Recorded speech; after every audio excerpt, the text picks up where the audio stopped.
Warga yang terdampak kenaikan harga bahan bakar minyak BBM mendapatkan bantuan beras gratis. Bantuan tersebut disalurkan langsung oleh Sekretaris Daerah Kota Palembang di kantor Lurah 14 Ulu pada Selasa siang.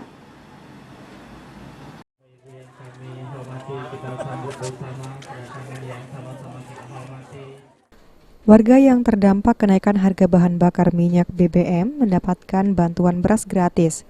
Bantuan tersebut salurkan langsung oleh Sekretaris Daerah Kota Palembang di kantor Lurah 14 Ulu pada Selasa siang. Sebanyak 300 orang masing-masing mendapatkan bantuan beras 5 kg dengan syarat belum menerima bantuan dari pemerintah, seperti bantuan PKH dan bantuan sosial lainnya, cukup melampirkan bukti kartu keluarga dan KTP.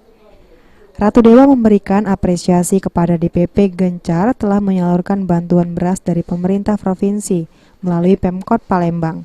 Tepat sasaran membantu warga membutuhkan.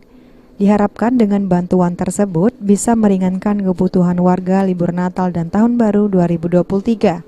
Hari ini diundang oleh Ketua Umum DPP Gencar selaku pembina dalam kesempatan ini ikut sama-sama peduli berbagi dalam rangka mendistribusikan beras khususnya di tempat dan di areal kecamatan Seberang Ulu 2. Saya kira kita berikan satu apresiasi lah terhadap DPP Gencar yang selalu konsisten untuk selalu berbagi.